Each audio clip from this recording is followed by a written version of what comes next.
अगर आने वाले समय में हमारी 3 पीढ़ियां बर्बाद हो रही हैं तो हम नेस्तनाबूद कर देंगे, लेकिन किसी भी कीमत पर हम अब झुकने वाले नहीं हैं, न टूटने वाले हैं। पेट को भूखा रखेंगे, अपने बच्चों को भूखा रखेंगे, अपने बच्चों का शिक्षित रखेंगे। 10,000 रुपए में कोई खर्च नहीं चलता है, लेकिन लड़ाई आर पार और धार पार की जारी रखेंगे। शिक्षा मित्रों का नंबर आया, टेट पास किया बेचारों ने किसी तरह मेहनत करके, ये पेट काट काट करके, तो उनका नंबर आ गया कि अब सुपर टेट करो। सुपर टेट भी पास कर लेंगे तो आ जाएगा कि 10 किलोमीटर की दौड़ करो। ये कोई बात नहीं होती। नमस्कार, मैं आज हूँ सांसद जी के आवास पर और यहाँ जो साथी दिख रहे हैं वो सारे शिक्षा मित्र साथी हैं और उनकी कई सारी मांगों को आज उठा रहे हैं। यहाँ पर कई लोग आए हुए हैं और ये अभी हमें शिक्षा मित्रों के पास। आइए जानते हैं क्या है इनकी प्रमुख मांगे। तो बहुत बहुत स्वागत है। क्या है आपकी विशेष मांग? हमारी विशेष मांगे है कि उत्तर प्रदेश सरकार और केंद्र सरकार मिल करके, डबल इंजन की सरकार है, शिक्षा मित्रों का स्थायी समाधान करे। शिक्षा मित्र इस विषम परिस्थितियों में जी रहा है कि 10,000 रुपए में उसका जीवन यापन नहीं हो पा रहा।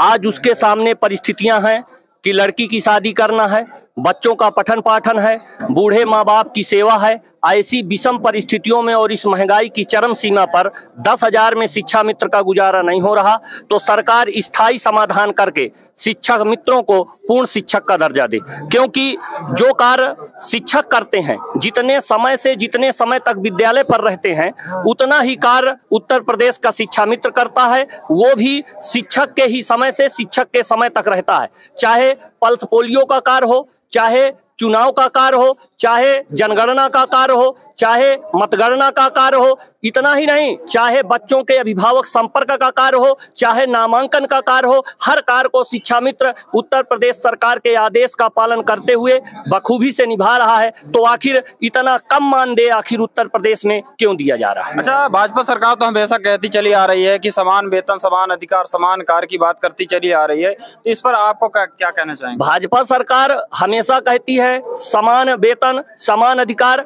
हम उनकी बात सुनते हैं लेकिन पाते नहीं। उनकी बात सुनते सुनते कान पाक गए। इतना ही नहीं, अभी माननीय न्यायालय हाईकोर्ट इलाहाबाद ने भी कहा कि समान वेतन समान काम, लेकिन नहीं मिला। जब शिक्षा मित्रों की हित की बात कहीं से आती है तो हम नहीं समझ पा रहे कि हमारे और माननीय मुख्यमंत्री जी महोदय के बीच में क्या दूरी हुई, हमसे क्या गलतियां हुई कि हमारी बातों को इग्नोर कर देते हैं। मैं माननीय मुख्यमंत्री जी से चरणबद्ध पूरे उत्तर प्रदेश के शिक्षा मित्रों से करना चाहता हूं कि अगर भूले अनजाने में कोई गलती हो गई हो तो उत्तर प्रदेश का एक एक शिक्षा मित्र आज उनका बच्चा है, अपने बच्चों पर दया करते हुए उन्हें भीख स्वरूप ही सही परिवार को बचाने के लिए कम से कम इतना वेतन दे कि वो किसी तरह अपना जीवन यापन कर सके। हुए हैं और किस संबंध में ज्ञापन देना चाह रहे हैं? सांसद श्री आर.के. पटेल, सांसद बांदा चित्रकूट के दरवाजे पर उत्तर प्रदेश प्राथमिक शिक्षा मित्र संघ के प्रांतीय आह्वान पर जनपद चित्रकूट के अपने सभी शिक्षा मित्र भाई बहनों के साथ अपने विभिन्न मांगों के साथ सांसद जी के दरवाजे पर आए हुए हैं। सांसद जी से हमारा यही निवेदन है कि हम लोग 22 साल से प्राथमिक विद्यालयों पर कार्य कर रहे हैं, पूरे मनोयोग से पढ़ा रहे हैं। सरकार हमको अध्यापक की श्रेणी में भी गिन रही है, मानक भी पूरा कर रही है हमको जोड़ करके। तो हम सरकार से एक प्रश्न करना चाहते हैं माननीय सांसद जी के द्वारा कि जब हम अध्यापक की श्रेणी में आते हैं, अध्यापक के साथ हमें जोड़ करके संख्या पूरी की जाती है, तो हमें अध्यापक के समान वेतन या मानदेय क्यों नहीं दिया जाता? आज 10,000 में हमारे सभी भाई बहन अपने बच्चों का भविष्य नहीं संवार पा रहे, अपने बूढ़े माँ बाप की दवा नहीं करवा पा रहे। अरे जब खुद का पेट भूखा होगा तो हम दूसरों का भविष्य कहाँ तक उज्जवल कर पाएंगे? सुबह 7 बजे हम विद्यालय जाते हैं, पूरे मनोयोग के साथ पढ़ाते हैं, जब शाम को घर आते हैं तो हमें हमारा परिवार रोता हुआ मिलता है। माननीय सांसद जी से मैं उत्तर प्रदेश प्राथमिक शिक्षा मित्र संघ जनपद चित्रकूट जिला इकाई का जिला अध्यक्ष होने के नाते ये कहना चाहूंगा कि आदरणीय सांसद जी, हमारी वेदना को समझिए। हमारा पेट भूखा है, हमारे 10,000 से अधिक भाई बहन काल के गाल समा चुके हैं, इसलिए उनकी पीड़ा को समझते हुए हम आपके अपने हैं। हम आपके साथ कंधा से कंधा मिलाकर चलने के लिए तैयार हैं, तो आप भी हमारे साथ कंधे से कंधा मिलाकर चलने का कार्य करिए। अच्छा, आज जो ये मांग आप सांसद जी के पास रख रहे हैं, तो इसके पहले आपने कहाँ मांगे रखी थी और प्रमुख रूप से जो मांगे हैं वो क्या है? आज जो हम मांग रख रहे हैं, आज जो हम मांग रख रहे हैं, ये आज हमारा कार्यक्रम पूरे 75 जनपदों में एक साथ चल रहा है। गत 23 साल हो गया हमको, हर चौखट पे हमने दरवाजा खटखटाया। बीच में सरकारें आई, हमें 40,000 रुपए तक पहुंचाने का कार्य किया। इसके बाद माननीय सुप्रीम कोर्ट के द्वारा हमारा समायोजन रद्द हुआ।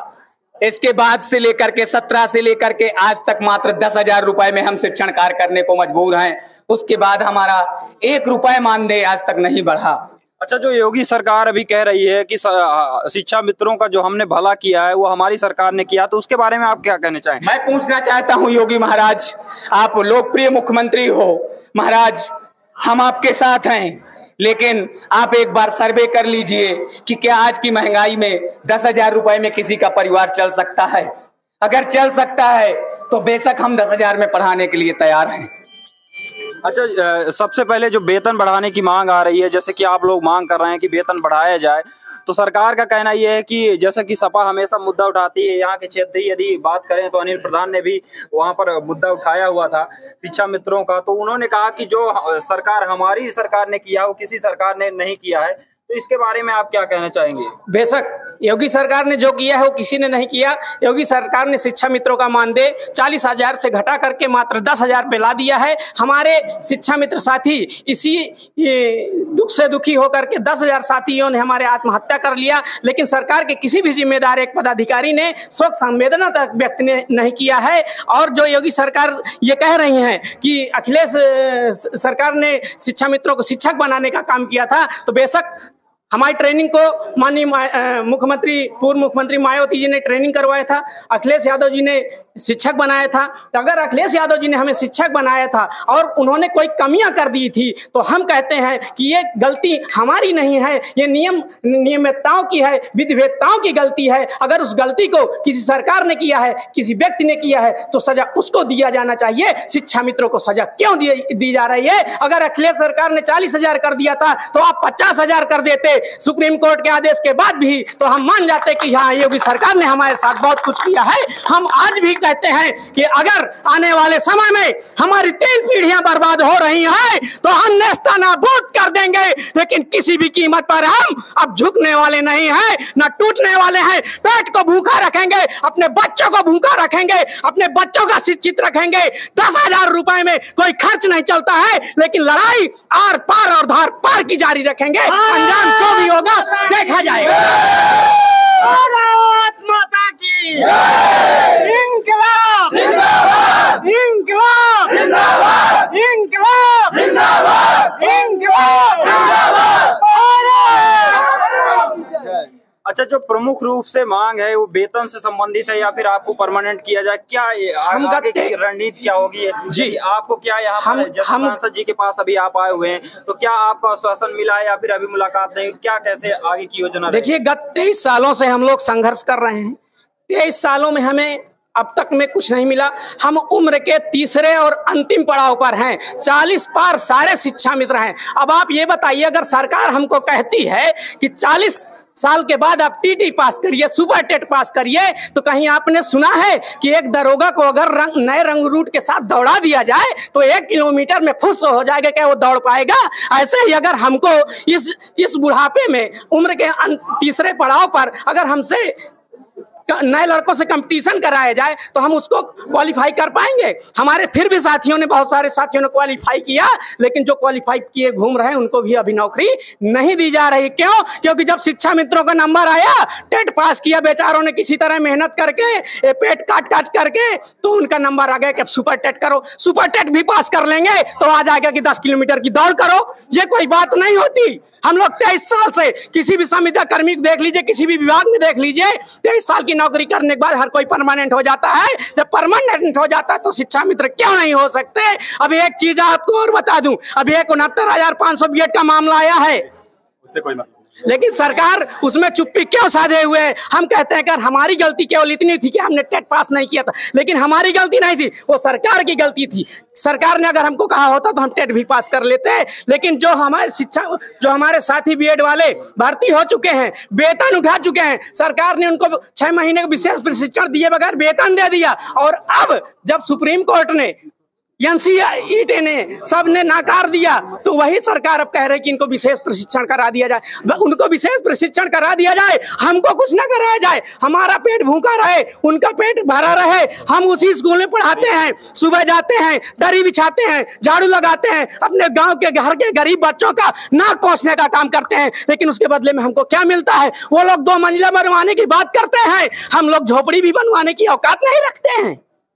अच्छा, जैसे कि आज आपको आश्वासन तो मिला ही होगा, तो यदि आश्वासन पूरा नहीं होता तो इसके आगे की कोई कार्य योजना कि क्या करना चाहेंगे? कोई धरना प्रदर्शन या फिर आगे की कोई यदि हमारी मांग पूरी नहीं होती तो उत्तर प्रदेश की सरजमी लखनऊ पर 9 अक्टूबर को उत्तर प्रदेश का एक एक शिक्षा मित्र अपने घर परिवार और नाते रिश्तेदारों के साथ लखनऊ की सरजमी पर अपने हक और हुकूक के लिए आंदोलन करने के लिए बाध्य होगा, जिसकी संपूर्ण जिम्मेदारी उत्तर प्रदेश सरकार की होगी।